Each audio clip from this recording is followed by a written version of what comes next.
Oh, the last fucking take, I fucked the ball from my bone, and I still was able to take a rip from it, but I fucking dropped it, and this thing broke, so I had to fucking, like a percolator, giant fucking sharp percolator foot off. I had to fucking hold my thumb over it to hit, but, yeah. Feeling stoned from that, fucking.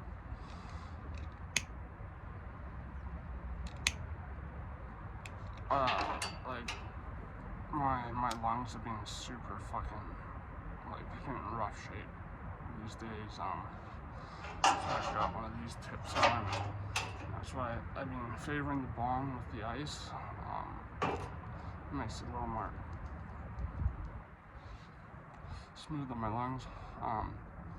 Now these things are just like, I saw them at the dollar store. They're just called Nick Outs.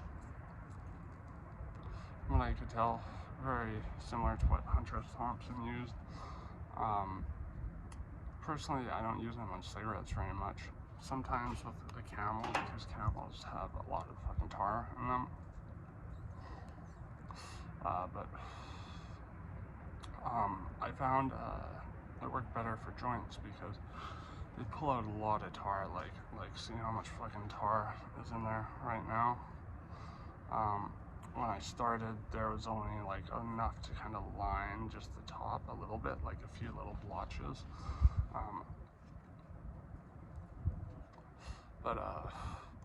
Yeah, I mean, there's a lot of tar in pot. And yes, it's not the bad tar, it's not the carcinogenic tar. It's not going to stick to your lungs, so you're just going to cough it out, basically. But, like my doctor, who knows I smoke a fuckload of weed, to get through the day, he suggested just trying to do what I could to cut out the tar, and that might help my lungs a little bit, which it kind of has. Weirdly enough, I bought another dry herb vape. I bought like the one I had before, the Yokan, which I used for Chonga a couple times, well actually many times. It's kind of burnt out, and it's probably got so much fucking resin from the DMT and MAOIs that I wouldn't want to put weed in it anyways. But I bought a new one for weed, and I had a fatter bowl, gave me a good fucking rip off of it, but I don't know, it really fucking hurt my lungs for some reason, and I wasn't even fucking with a very high temperature. Like, I don't know what it is, but like vapes, be it nicotine or weed, like, I was even starting to find this with the DMT vape, that, remember, I only had to take one hit from it, sometimes two, but then it was fucking strong. But even that, I was noticing, like, was really starting to hurt my lung. So my hypothesis on this is it's not really something that's imputed to the actual chemicals within, and again, most of my experience is with nicotine vapes. You know, I've never been a huge fan of, you know, the shatter vape pens or whatever, you know, like I'll take some hoots off one if someone like offers it to me, but like I've never been much of a shatter smoker, and if I was to do dabs out of a vape, I would get like a dab fucking pen or something, where you take like, you know, rosin or diamonds or whatever, and you put it in the middle, and I think the coil's just heated up, and it sounds like it's kind of between smoking and vaping it. For some reason, my lungs, they seem to respond better to things that aren't, they don't produce, I guess, lighter tobacco, or sorry, smoke, like whether it be vapor, whether it be that like very different feeling, almost hot vapor that comes off of a dry herb vape. Like I've tried one of those IQS things, the dry herb nicotine vapes. like my buddy was trying to quit and he didn't try his. I mean, I could have gotten one of those things for free. They were trying to give them away to people for free when they first came out. But I was stubbornly like, no, I don't want them. And I mean, it was probably for the best actually, because yeah, like I tried smoking one of the little fucking cigarette things that go in there, and I noticed it was making my lungs start to hurt. Like, I think the combination of the lighter vapor, I guess, sounds like there's a little bit of smoke produced by those IQS things. I think there's a little bit of smoke produced by dry herb vapes, unless you're using a like really, really, really low temperature.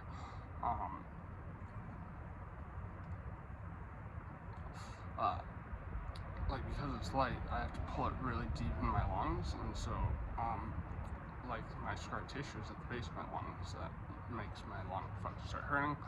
And I think that scar tissue is being, like, this is just speculation on my part, but speculation is what has gotten me most of my diagnoses, I guess, because I would do the research while doctors basically like rack their brains, shrinks, oh, we have no idea what's happening, but here, maybe this is happening, so take this medication, maybe this or that, take this medication. You know, it's just like, they always wanted an excuse to give me a new medication or make some, like, ginormous change with the last medication I was on that wasn't working because they didn't have what they thought I had. So I would do the research myself. I would come to them and I would give them a profile of a disorder I found on my own that coincided with what I was experiencing. Sometimes this worked against me, like the HPPD diagnoses. That was something I came across myself. My old shrink, who a friend of mine actually still sees now, who I think I did like literally no good work with whatsoever, despite being mandated to see her every week for about 5 years.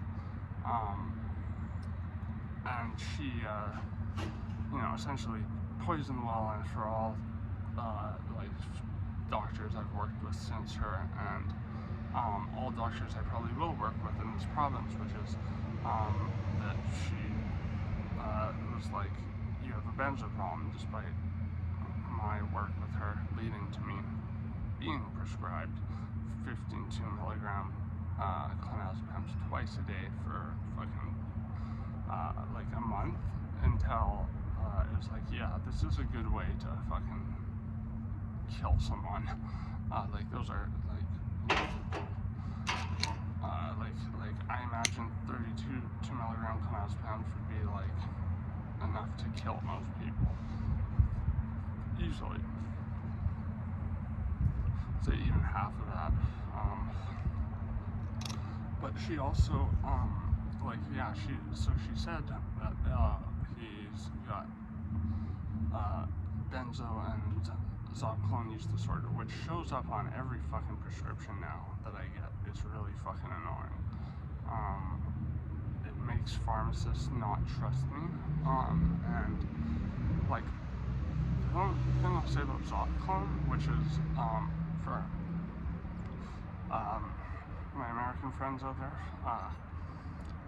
you don't really get it prescribed that much in the States. It's essentially Canada's version of Ambien. It's very similar. It's one of those non-benzo drugs, which are actually like more addictive than benzos. They're a little bit closer to barbiturates than regular like sleep-based benzos. Typically, the more sedating ones like clonazepam, Xanax used to be a lot more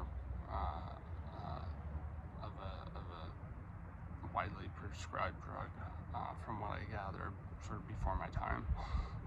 There's also Halcyon, which fuck, I can't. That's the brand name for it. It's like Xanax. It's the brand name for Alprazole.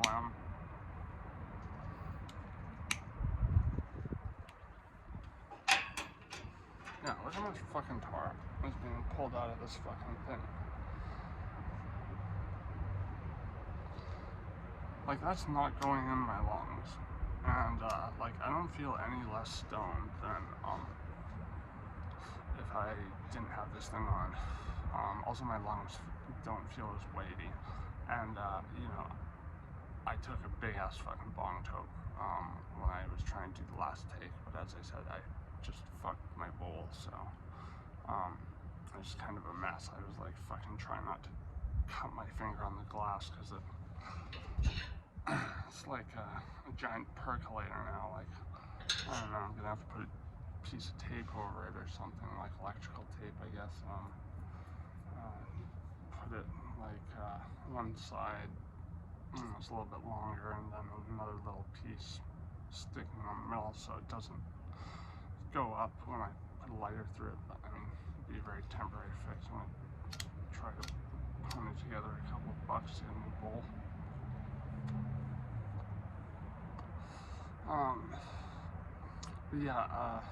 She was the one who prescribed me Zopiclone in the first place.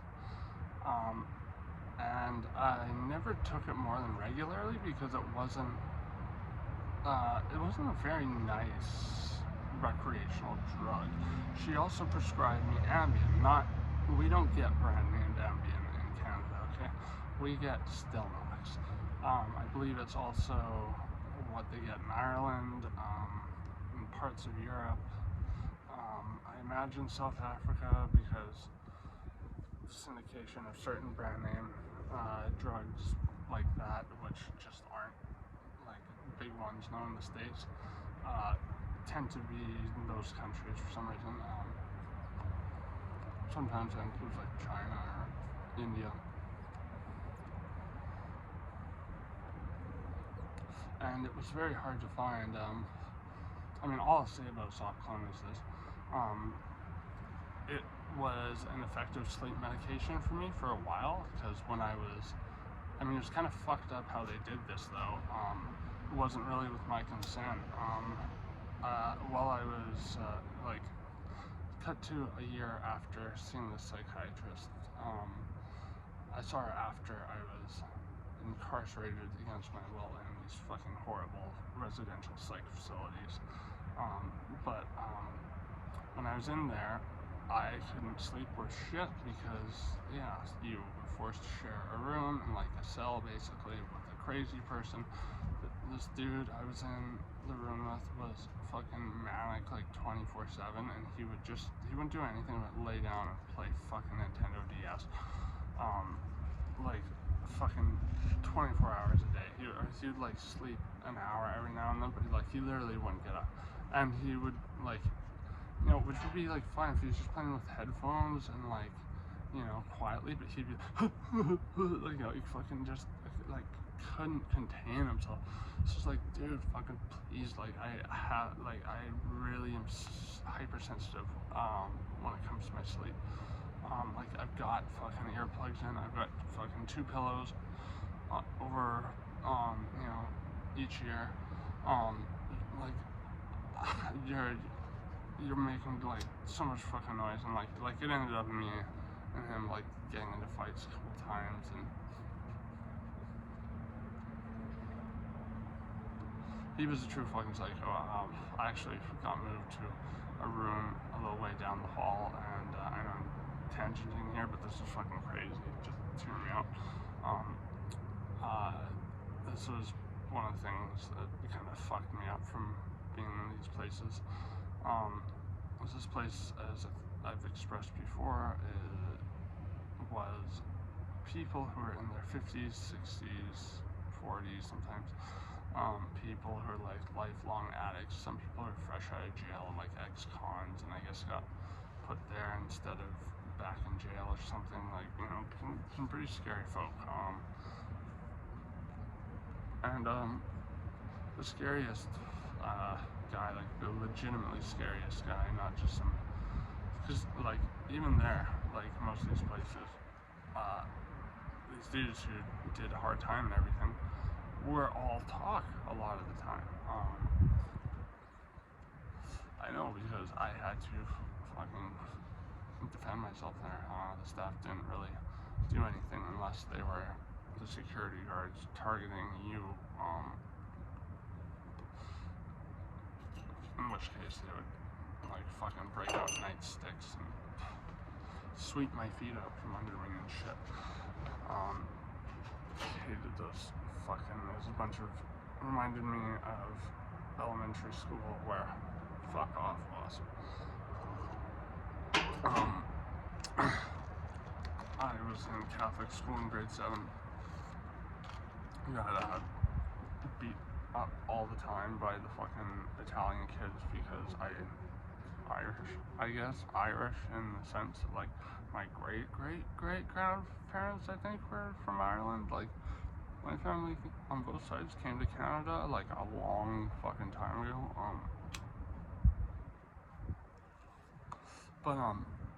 Yeah, so anyways, this fucking, one of the craziest things that happened there was they, when they moved me, I had my own room for a bit, which was I just slept all fucking day. Like something I've never really been able to do, otherwise. I even had like sleep hygiene issues when I was fucking homeless. Like that's how, like, fucking, like, insanely entrenched my symptoms, are part and parcel with, can make or break having insomnia. Yeah, fucking, it's super weird, super annoying, and it makes fucking living on your own fucking very hard. Anyways, I was put next to probably the scariest guy in the building. He was,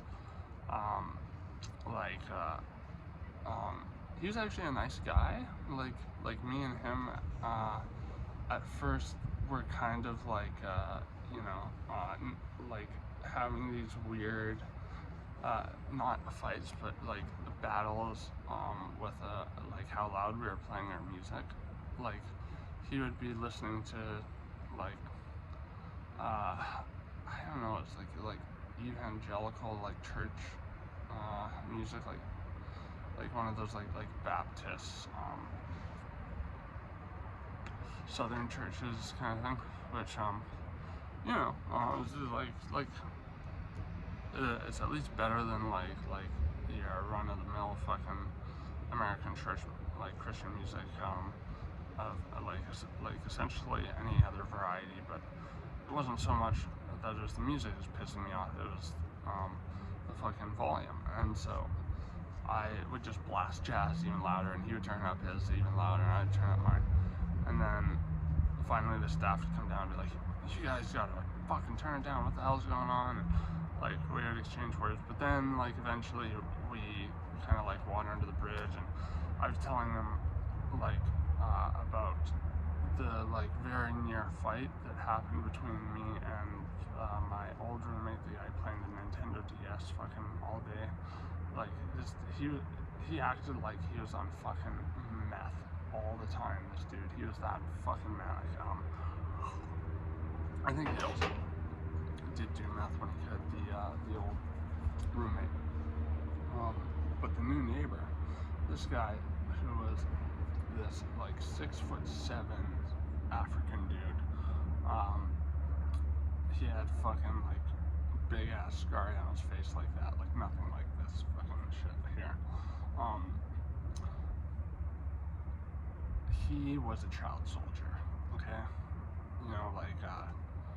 What he described to me was very much like the general butt naked. Like they would just they would I think his village was attacked by them, and essentially everyone was killed, the women raped. He was recruited as a 7-year-old child or something like that. They fully embodying the whole a bullet from a 14-year-old is no less powerful than a bullet from a 40-year-old. Quote from Lord of War. Fuck, great movie.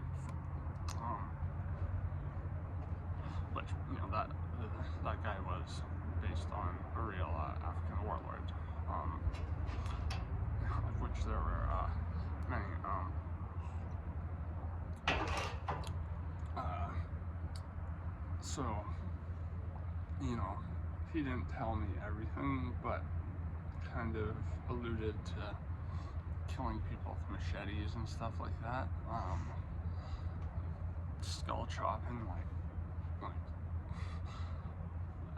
like at that point, I was like kind of kicking myself for having this stupid music war with this guy who had obviously severe PTSD for obvious reasons. So he got kind of like he was like, oh well, you know, do you want me to fucking say something to your roommate? So he fucking, cause like my old roommate, he started just acting kind of like creepy and like almost stalkerish, and what I guess he viewed as like a harassment campaign, like just kind of walking around and like oh hey fucking, you know, insert I don't know how you put it, like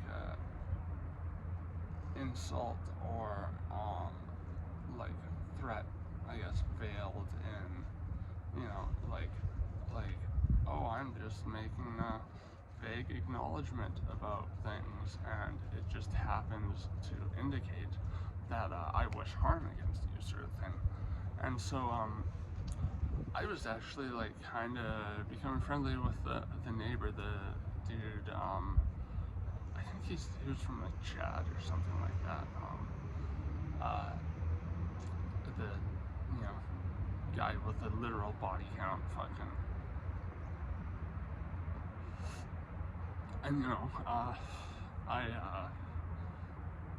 you know, there's some people I couldn't justify talking to at those places because, you know, you only kind of knew what they did either through what you'd hear from other people or what you'd hear from them, and most people did not talk about what they did to end up there.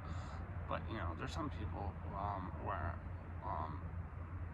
if you hear one claim about them from enough people, you just know, yeah, I don't want to get fucking close to that, you know, because these places had fucking jailhouse rules all the way. Like, I found out the hard way that you're not supposed to whistle in these places, and I'm scared of just like whistling anywhere now because of that. Yeah, so this dude, he said something to my roommate. My roommate was really manic, and he like very very animated, like over the top, like hysterical way. He just fucking started challenging him to a fight. Outside right now, buddy, fucking pacing up and down the hallway, like basically trying to drum up as much attention in his court as possible. I do not know how, even in his insane mind, like he thought he could win a fight against this dude who is like much fucking bigger than him, like pretty much twice his size, like a literal killer. You know, my old roommate may have like lived on the streets and had some crazy fights or whatever, but yeah, he really fucked up on this one. I remember like I didn't want it to fucking like happen, but at that point, like I was not gonna get between these guys who were like both very precarious because of, well, I mean, serious mental issues for, you know, various reasons, you know. I'm sure both experienced their like fair share of like very different types of trauma from one another, but yeah, it's very clear that there's like no competition whatsoever.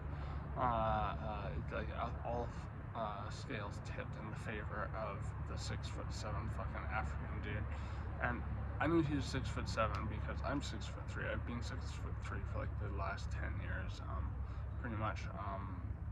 at least, and he was like a good, like, up there, and even though he wasn't like jacked or anything, like, yeah, you could tell this dude had survived like probably like attempts to kill him by like multiple people, and he killed them essentially with like maybe a knife in like his hands. Yeah, would not want to tango with this dude. I'm glad that I was on like good terms with him, but and I didn't ask him to fucking kick the shit out of my fucking roommate. My roommate did one of those threatened fucking attempts while walking down the hallway while me and this guy were together. The guy heard it, and called him out for it. And yeah, my roommate lost his shit and called him out and ripped off his fucking shirt. And it was just, oh my god, it was actually kind of like oddly funny watching him like just like grovel. Well, I mean, he did groveling later. I guess the word I'm looking for is just like throwing this almost like party for himself. Like he's like a YouTube influencer, fucking boxer, like yo fucking like even like citing the fucking wing we were in, like represent blah blah blah, and like he was doing all this peacocking about, oh, I used to be a Satanist and participated in human sacrifice, and like a lot of us were kind of just laughing at this. We didn't know where this was going entirely. The former child soldier dude was actually quite restrained and kept going, like, I'm giving you a chance, just walk away now, like take the embarrassment, and you won't seriously fucking regret this, like. And this dude ripped his shirt off. I don't know, he did some weird like flailing kind of move towards him, and I saw the fucking former child soldier dude.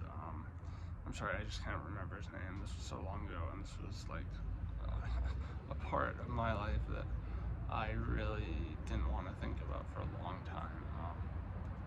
But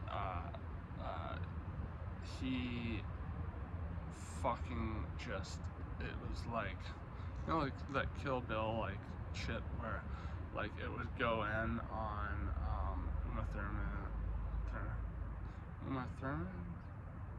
I think that's right. Fuck, I haven't seen her in anything since like fucking shitty Lars von Trier Nymphomaniac film. Anyways, just like that, and it like goes in on her eyes. The bride, that's her fucking character, and then it's kind of like that, but without the kind of like cool fucking, like, this was more like, oh, this is real, this is fucking kind of disturbing. You saw something clicked in this dude's head, and he was like, his eyes turned into shark eyes and just like 1,000-yard stare, like fucking Vietnam flashback tier fucking PTSD episode. And like, I feel so bad that fucking all this happened, because like, I mean, and this shows the power of just words. And like, yes, granted, it was mostly me venting to him, because like, we would just go out fucking for a smoke, like, and we both couldn't sleep a lot, and fucking like, when we could go out fucking at least a little bit by the front door, watch the like sun coming up, have a smoke, and we just but like just vented our issues to each other. He didn't have much issues with the place, because this place was like a fucking like comparatively good for him from the sounds of places that he called home or whatever in the past. This dude had a life I cannot comprehend.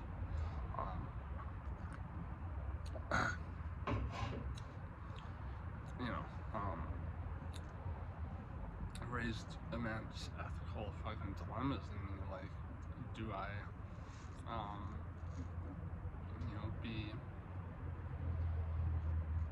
like, a supportive, advocate of this guy, turning a new leaf and, making peace with what he did in the past, or do I condemn him for, being a literal murderer? And it was like, well, I mean, he was, like, brought up, with nothing but violence. Like, his home life, his peaceful little village with his mom and his family, like, was just shattered, and he was essentially kill or be killed, like, a modern fucking gladiator or whatever, like, who's 7 fucking years old, told to, fucking carry this rifle and use it, or, it'll be used against you, sort of thing.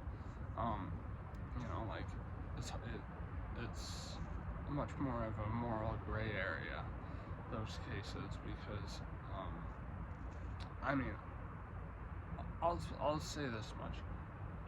I don't know enough about his life to make a call either way, and I have no idea what it would be like to live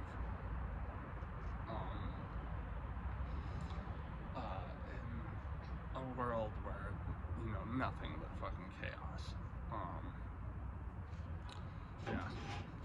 But anyways, he fucking just changed in a second, and, like, as this guy was throwing, like, the weakest fucking punches ever at him, he just fucking dropped him with, like, it wasn't, like, he didn't even, like, rear back or anything, but it was like he hit him with a fucking, anvil or something, but he fucking went down, and he was out, like, fucking breathing, like that, snoring, fucking knocked out sound, but,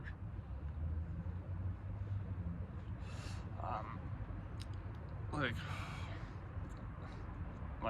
I thought he might have been fucking dying. It sounded like he's choking on his tongue and shit, but fucking buddy was, like, in that fucking kill or be killed fucking mindset, and just like, started fucking stomping them, and, like, the security guards came out, who, like, again, these were Napoleon complex type people, like, they were just, it's almost like they used Crisco in their hair or something. They're just, like, full on fucking, like Sopranos extra fucking wannabes, who, take away their fucking, telescopic batons, and, they would be nothing. But yeah, it came out with their fucking batons, and there was, of course, the orderly ready to give the guy a fucking shot of fucking Haldol and Ativan, knock him out, throw him in the fucking, like, they had a system of, like, it was like solitary confinement, basically, like cages, fucking just in this one hallway. And, once I got fucking hammered, and I came back, and the fucking Italian dude who, like, would just always, like, fucking insult me, he just went, like, a little bit too far once, and, I started fucking calling him out and shit, and, like, he brought out his fucking batons, and his buddy came up behind me and fucking smacked me in the back of the knee with his, and, yeah, they basically kicked the shit out of me, and because I had this benzodiazepine use disorder, they fucking shot me up with Haldol, without Ativan, which is what, like, because even the craziest people, they get side effects from Haldol because it's such a fucking strong antipsychotic.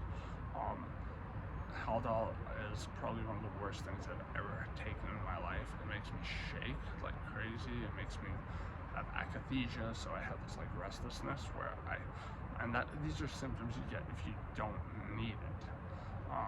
But it was like what would vegetize people if they were shot up with it. But the Ativan was needed to cause the central nervous system flare that it did.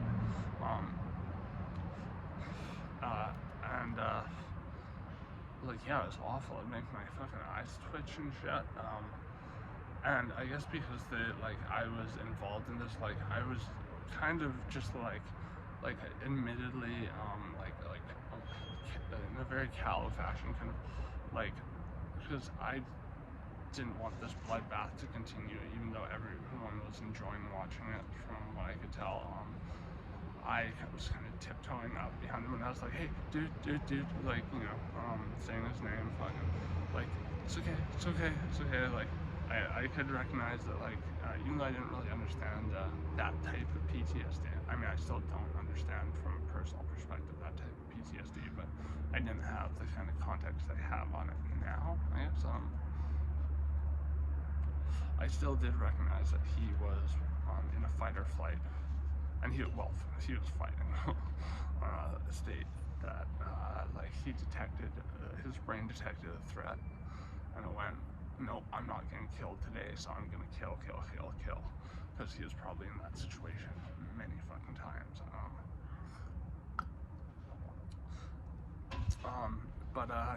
Yeah, I didn't get any problems from my former roommate after that, I must fucking say. But yeah, no, it sucked because it ended up in us all getting fucking thrown into, because I guess since I was tiptoeing up and trying to talk to the dude, I don't think he even heard me, because he was just fucking laser focused into stomping the fucking ever living shit out of this dude. There were indentations in the fucking grass and the fucking dirt under where the dude fell when he got fucking one punch, and then got fucking stomped, and yeah, it's pretty fucking, it's pretty hardcore, man. That place was pretty fucked up. I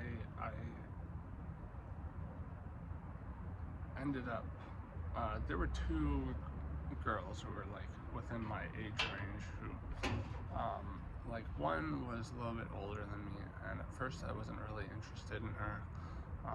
At this point in my life, most of my exes were way older than me, and they had a lot of fucking problems, and my life, I'll put it this way, my life just didn't get better being around them.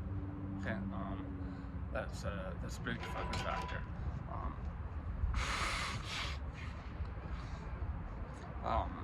But she also seemed to just kind of hang with other people. There was one girl who was she was just my type, and had fucking just come in there fucking out of nowhere. This place was not easy to get into. You had to go through 2 weeks of fucking, they'd isolate you in a fucking hallway. You couldn't leave, you couldn't go for walks. I just read Philip K. Dick fucking books that entire time, voraciously gnashing on fucking nicotine gum. We would try to sneak smokes in the fucking bathroom. We get 2 or 3 fucking puffs before we got caught, but it didn't matter, because what the fuck should they do to us anyways? Yeah, these people had so severe fucking problems. I was just depressed, and I was experiencing what I thought to be fucking HPPD. Fuck off, wasp.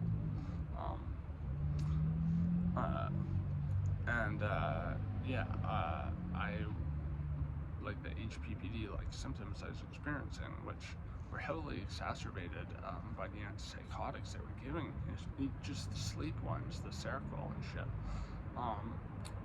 Yeah, they fucking would make it feel like I was on a fuckload of acid. I don't know why that is, but my neurochemistry was so fucked those days. Why I brought up Zopiclone was,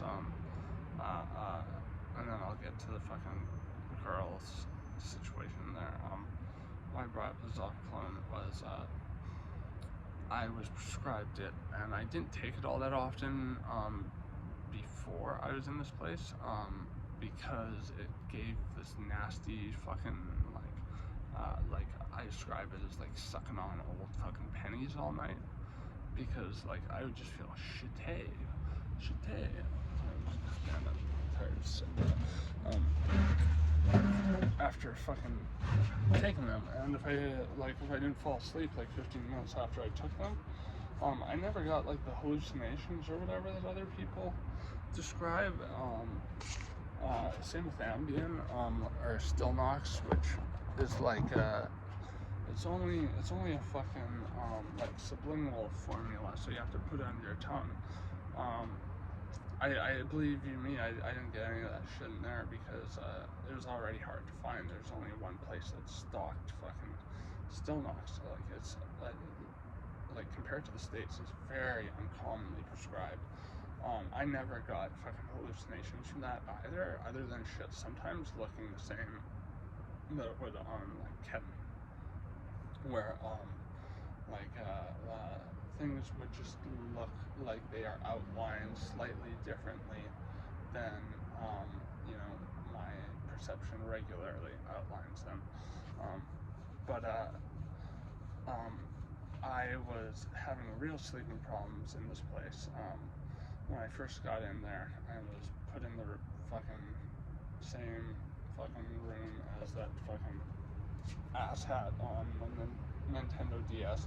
And this was right after I got out of the fucking 2 weeks of no leaving, fucking this one hallway and fucking room with a heavy fucking metal door. I mean, my new room had a heavy metal door, but it wasn't like this big black iron fucking door, basically.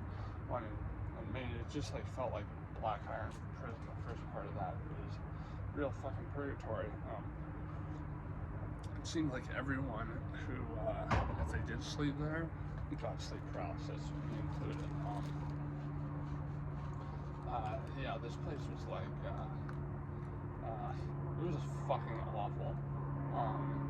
It is tragic that like anyone was subjected to like such conditions, even though a lot of the people that were admittedly fucked. One thing that was fucked was the doctors. I mean, in my opinion, from my experience, most psychiatrists are fucking weasels, and I mean that. They're like greedy, like presumptive, smug. I had a psychiatrist fucking threaten to diagnose me with narcissism and sociopathy once because I said something she disagreed with. Like, that would have been on my record, and yeah, that like I've said this before in other videos, but in my province, just my province in fucking Canada,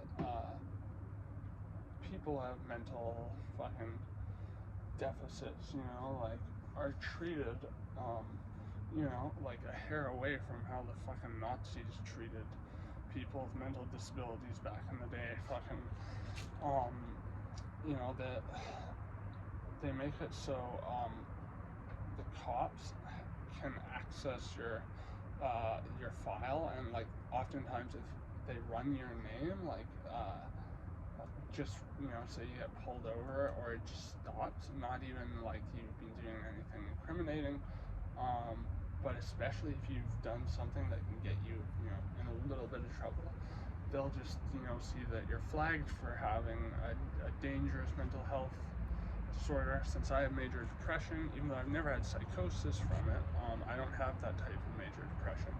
No one in my family, even though it's prevalent on both sides of my family, only my grandmother and my grandfather respectively, they never had psychosis from it. I would say depression makes me even more of a rational guy, because I just like refuse to entertain myself with like fucking lovely stories about stuff that just doesn't like really make sense with consensus reality. And even though consensus reality is a slippery one, it's as far as we know what's true.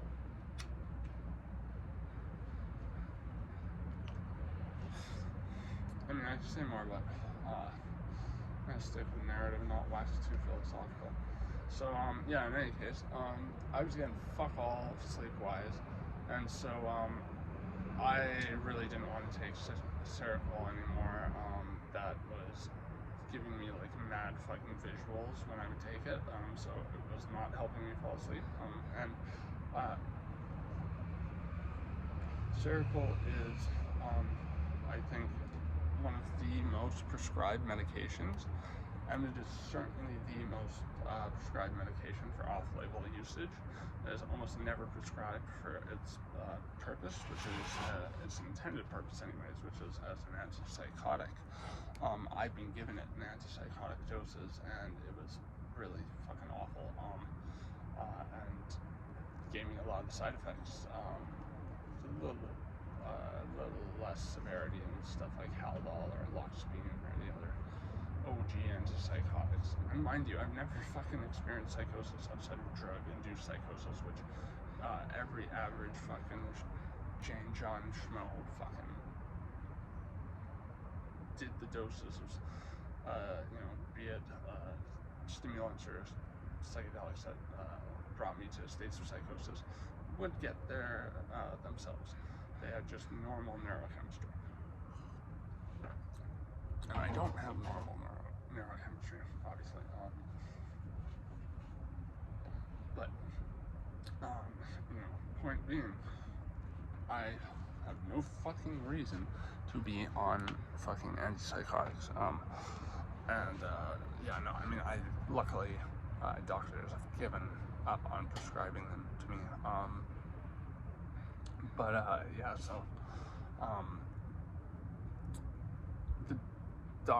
The psychiatrist, I guess, who I was seeing them as at this place, and I told him, I hadn't slept in like a couple fucking days at least. He was like, well, why don't you take this, Zopiclone? And I was like, I was prescribed that before. I didn't really like it that much. It gave me this nasty taste in my mouth. If I didn't fall asleep right away, I went to sleep. And he was like, are you sure? Like, he was really fucking pushing it on me. And mind you, these guys were like thoroughly convinced I was constantly trying to shake them down for benzos, which admittedly sometimes I was, but that being, I was like everyone else who's at that place, like ready to jump on any opportunity to fucking escape, the fucking reality, the shackles of this reality where, we are living under the thumbs of fucking morons, just power tripping their way through the fucking day. That was that fucking place to a fucking T, let me tell you. So, even though I deny, do not want Zopiclone, maybe just give me some melatonin or something, he was like, okay, I'll give you more melatonin. And you know what? He slipped in Zopiclone anyway, so I didn't know I had taken Zopiclone that night until I started to feel that familiar benzo buzz. And I was like, oh fuck, I can kind of taste it a little bit. It tastes fucking awful. I was like, okay, well, I guess you gave me Zopiclone, I might as well try to sleep. Might as well go to sleep now, because if I don't fall asleep immediately, then I'm not gonna sleep. And, it helped. I fucking took it for 2 years after that. Never more than the 15 milligram, ceiling dosage. And at this point in my life, as I said, I jumped on any opportunity to get fucking high. I would fucking, people would pay me fucking to go down and get fucking benzos for them. and because I had no money of my own whatsoever at this point, I needed money for A, cigarettes, for B, for fucking, I started vaping around this time. Like, this was like the inception of vaping. Like, there was no salt nick, nothing like that. Fucking, and then I vaped for like 5 years, I think, while I was at that place. Because my dad was like enough to, like, he really didn't want me smoking cigarettes. I think he still hates the fact that I do, which I don't blame him for. They are fucking terrible for you, but I don't have much of a fucking will to prolong my life at this point, to be fucking real. But yeah, anyways, I took this stuff as directed every day for fucking 2 years, and then it stopped working, and like I just wouldn't fall asleep 15 minutes after taking it, so I would sleep, and I just kind of asked them to stop, and they stopped, and fucking, it was like, whatever. I never fucking took it in an abusive fashion, but my records will forever be tainted by, you know, like me handing them prescriptions that all say at the bottom, warning, benzos, alcohol use disorder, blah blah blah blah. I fucking, like, I can't forge relationships with pharmacists that I used to be able to, and like, if they're gonna cite anything not to give me, it should be SSRIs. When I fucking told a neurologist I was working with, a specialist in a hospital, that SSRIs gave me seizures to the point where I was misdiagnosed with a neurodegenerative fucking disorder.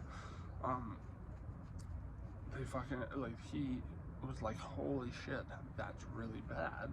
You know what I'm gonna do? I'm gonna fucking, here's your file, medical allergies, see there's nothing down there except for this, was this Oxlin benzo. Once he saw that, he got nervous and didn't want to work with me anymore. That's the case with most doctors I work with as well. Like, it's, you know, I can't really get my doctor to understand, even though me and my doctor work better now together than we have before, because he actually trusts me. I cannot get him to fucking scrub that, and I get, like, try as I might, I cannot get him to do what this neurologist did, but it somehow didn't stick, I guess, where he went, medical allergies, do not give him SSRIs, Fexer, Cymbalta, those were the ones that really fucked me up. You know, gave this man like severe seizures, you know, and I was like, they were waking seizures too. Like, I fucking, like, the scariest shit of my life was seizing for fucking 9 hours in the psych ward. They were thinking I was like faking it. I was lucid through the whole thing, but like, I cannot control any fucking part of my body except for my mind, and like, I was doing crazy CBT in my fucking head to just like keep myself sane during this moment of like utter just chaos fucking reigns. Like, I sweated through the entire fucking couch, and I hog-tied myself as best I could, because I found if I focused the energy on like one arm, the other arm, like, it would just shake really, it'd make that one arm shake really intensely, but the other like a little bit. So I was able to hog-tie myself, because they're like, if you don't knock this off, we're gonna fucking throw you in the quiet room. In the quiet room, I had a guy who was in the quiet room next to that, which is, yeah, where they take people down, fucking inject them in the ass with fucking Ativan and Haldol, or Loxapine, I think, is what they use most of the time. And then, yeah, they throw them in there. Fucking, sometimes they'll strap them down to a bed. But the guy who was in there was strapped to like a chair or something, and he was banging his fucking head against the wall for days. This guy sounded like a fucking jackhammer. It was utterly fucking terrifying. No one could sleep. It made the situation a fucking nightmare, let me tell you. Yeah. These places are like severely fucked, man. Severely.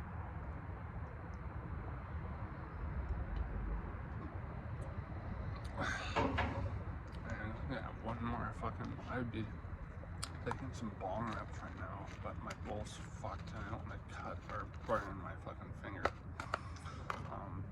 And I gotta fucking save my joints for fucking today, so I'm just gonna have one more fucking smoke. I'm gonna wrap this up and go fucking. Here's one more fucking crazy story that I'm starting to get into. Regarding my time at the same center I was initially describing with the African warlord dude and everything. I joke that this place was like a what do they call it? Medium security prison. Because yeah, they really did have you on fucking lockdown most of the time. And there were two other women there. Two other women within my age range who I was like interested in, you know, because I was still young. I was still like going through my man-whore phase. Yeah, the first one, she seemed like either my age or like maybe a little bit younger, and I was young as fuck at the time. I was like 17 or whatever, so she was maybe like 16 or something, maybe older even. I don't know. But she was like my type. She was like a fucking smoking fucking native chick with snake bites, fucking septum piercing, and I just caught her fucking laughing really hard when me and this fucking crazy Jewish dude, he was fucking hilarious.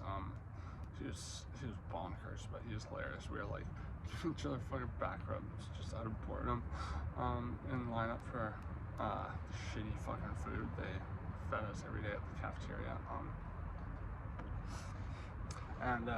So like I started talking to her more and more, and I eventually got up the fucking cojones to ask her out. And so I was like, hey, you know, young romantic fucking in love with the beats that I was, type kid, type beatnik fucking wannabe. I brought my acoustic guitar and I was like, hey, let's fucking drink some wine, some cheese, and read some fucking poetry. I had 100 poems by Allen Ginsberg, and I was ready to set a picnic. She didn't show, so another dude I knew just fucking went out and just fucking pounded the wine, ate the cheese, and I saw her and I was like, yo, you know, if you just want me to fuck off, you can fucking tell me. I was drunk and I was kind of pissed off at her. And she was like, oh yeah, that's exactly what I was gonna tell you. And I was like, right, okay then. And I just kind of fucking stormed off. You know, I'm someone who can take being rejected. I'm not gonna fucking dwell on it. But the other girl there, who was like definitely like 5 years older than me at least, like I was like 18, I want to say, when 17, 18, when we started dating. Me and her were weirdly linked by trauma, because there was this dude there he was one of those ex-cons who was, I didn't know why he was there, most people didn't know why he was there. He was very quiet. He always was just reading like a book, just random fucking, they look like shitty like sci-fi books that he found you know, in the like really shitty library they had there. And he just kept to himself a lot. He looked really tough. So apparently he had spent 30 years in jail, which is a long stretch in Canada. Like that is like the minimum sentence is 25 years in jail. Like Robert Pickton, the guy who killed like at least 50 women, if not like 150 or more. That dude got 25 years. Yes, he's probably not going to get paroled, but you know, it's a crazy thing to think about. You know, ridiculously, like, and I would say just our laws in general are kind of fucked. But anyways, so this guy was one of the people who was paying me to get them benzos, and so he was doing them more and more and more. He was, starting to head towards a habit sort of thing, and I just was a fucking, burgeoning addict, and I just didn't say no to people giving me money back then because I had none, because I could get benzos for myself out of this, which I got to do once in a blue moon because I had no money at these fucking places. So yeah, I supplied them more and more and more. I started doing them every day. I didn't want to get on his bad side by saying, no, I won't do this for you. And so, yeah, one night he bought way more than he usually did, and I was just like, whatever, maybe he's like doing them over the week. Yeah, I guess he apparently drank a bunch and hung himself. And yeah, I obviously couldn't say anything to anyone about that because it would have really, I felt like I could have been considered like an accessory to fucking murder because, he was planning to do this for a while. If it wasn't the Valium, he would have just drank a fuckload of alcohol and done this. He removed a panel, and actually a couple layers, insulation and stuff around this pipe, and he fucking strung, he had to stack a couple chairs to get up to this thing. He strung a fucking noose around it. Did all the Valium, I don't know, maybe he was trying to get benzo withdrawal symptoms, and so, I'll tell you right now, I get why people fucking kill themselves, because of benzo withdrawal symptoms. It is about as rough as fucking it gets. Just period. Not even just exclusive to withdrawal, just in life. And trust me, I've experienced a lot of different types of pain in life, and benzo withdrawal is about as bad as it gets. The connection, weirdly, between me and her was that, yeah, I was the guy who supplied the Valium. He gave me the money, I went out and bought it for him, bought some for myself, and she, since she couldn't sleep, was walking around at 3 in the morning, the night after he did it, and then did himself in, and she found his body hanging. It's obviously dead, and she just wanted to report it. Very obviously fucked her up, and yeah, it fucked me up too. I have more smoke because some of this stuff is hard to fucking relive because this is I'm telling you right now what is I consider the worst I've ever done.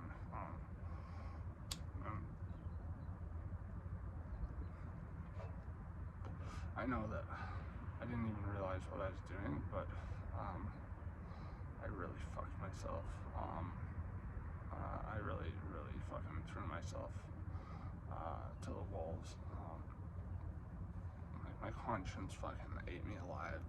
My paranoia was for getting fucking caught and indicted again, an accessory to I don't know what. I was just freaking the fuck out. And so not long after this, they opened up these new buildings on this old psychiatric grounds, Riverview, which is, you've probably seen it in movies. A lot of movies get filmed there because it's this massive fucking, it's a couple of massive buildings.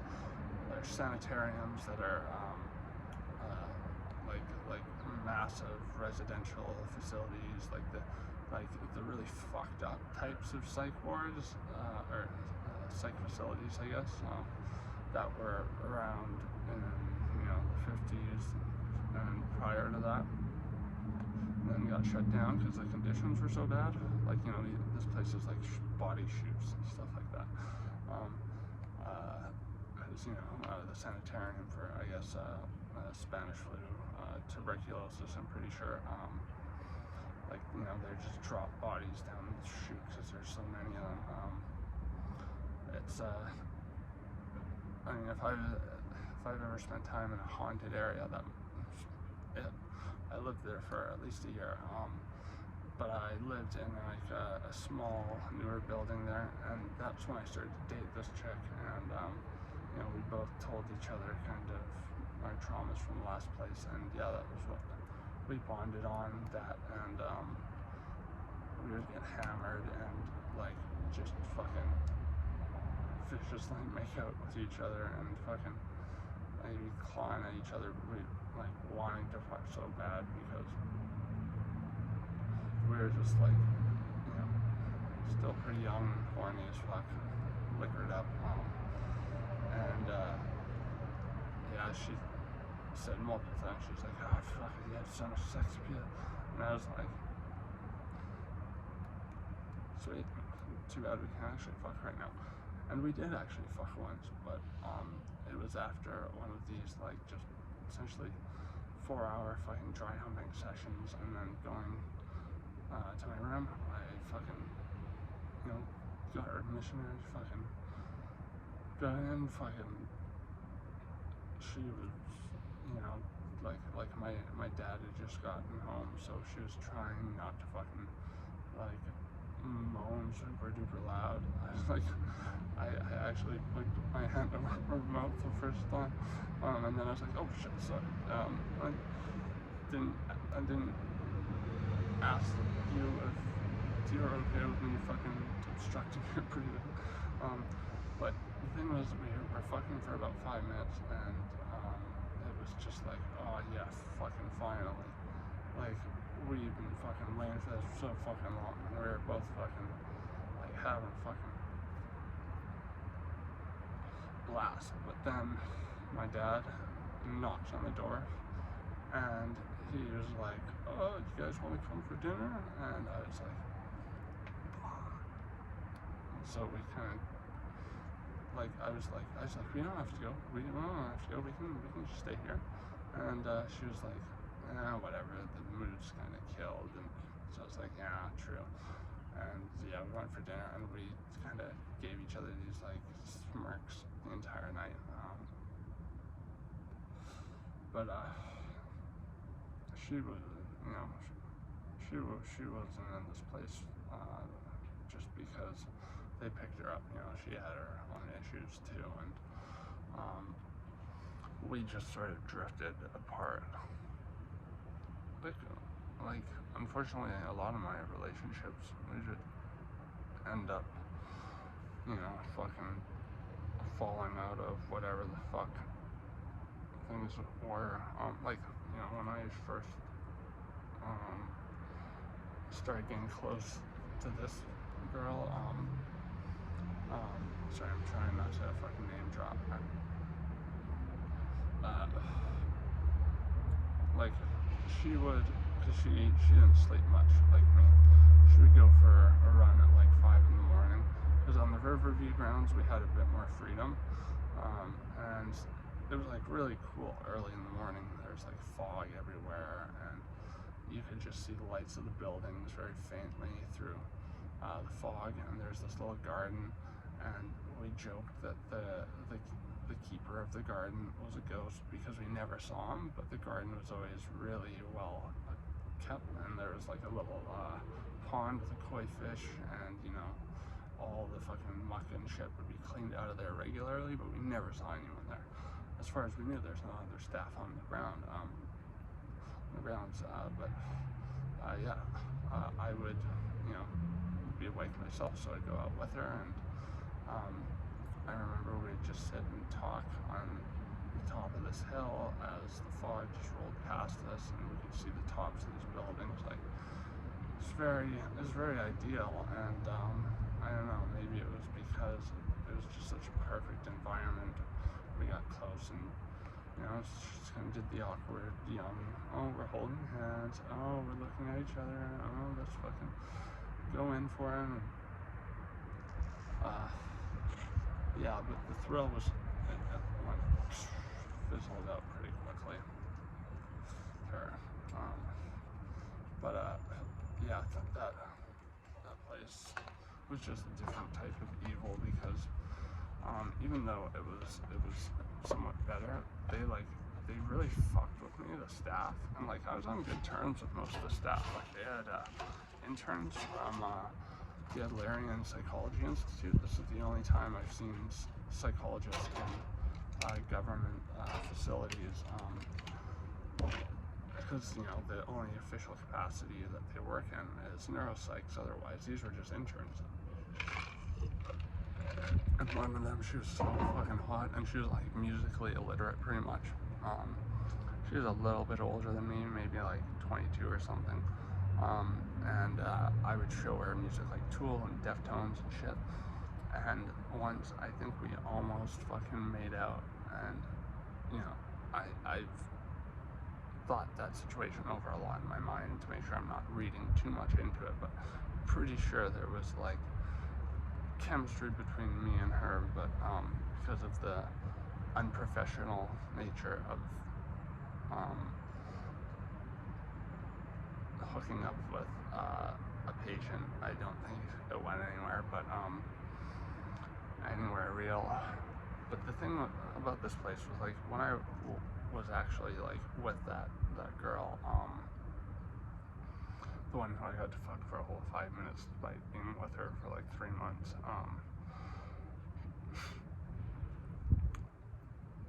I was like starting to be kind of happy, and I was really depressed there. Like that was the point in my life where I was starting to like think, like that alt-right shit was like true, and it was just because I was like hating the world and myself and everything so much.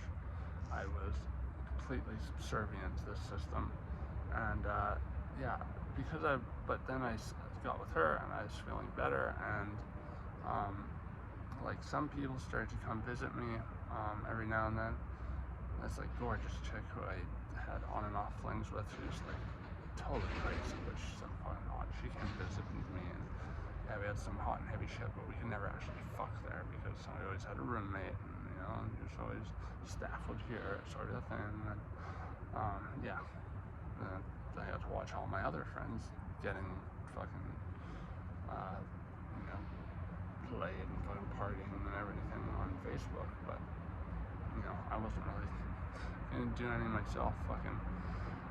But I was like friendly with the fucking staff. I played football with fucking security guard, but like they just really fucking wanted to fuck me every chance they got. Like they would see me smiling after I got to hang out with my at the time girlfriend, and they'd be like, "You're high," and fucking I'd be like, "No, I'm not. I'll take a piss test right now to show you I'm not." And like they'd be like, "Okay, dude, because we're not giving you your methadone." And mind you, I was on like 140 mils or something like that, 145, something ridiculous like that, and they would refuse my methadone, and I'd give them a clean urine test, and then they're like, "You know what, we gotta ship this off to a lab because it doesn't test for stuff like GHB." And I was like, "What the fuck, are you kidding me?" And they're like, "Yeah, it's gonna take 24 hours to get back, we can't give you your methadone until then." So they would do this all the time. I was going in and out of withdrawal, and so I finally was like, "Fuck this, fuck you, I'm getting off methadone." I left, I fucking called up fucking detox, got myself a spot there, went through 5 days fucking awful cold turkey withdrawal from 145 milligrams of methadone, at least, and then got on Suboxone, which is a whole other fucking just can of worms, Pandora's box of will completely fuck your life up, like uber addictive fucking opioid that like literally fucking competes for your receptors. Yeah, what a fucking life. Anyways, I just wanted to share some of these glorious memoir moments to you. That's a good name for this fucking series, Memoir Moments. Yeah. Anyways, thanks for listening. It's nice to feel listened to when I am going through what feels like the biggest tribulation of my fucking life from benzo withdrawal. It is unrelenting to just not take a fucking day off. And yeah, I really hope it doesn't kill me or kill a lot of just my cognitive processes and abilities to function. Anyways, I'm not trying to make this a pity party, so anyways, hope you have a good day. I'm gonna go fucking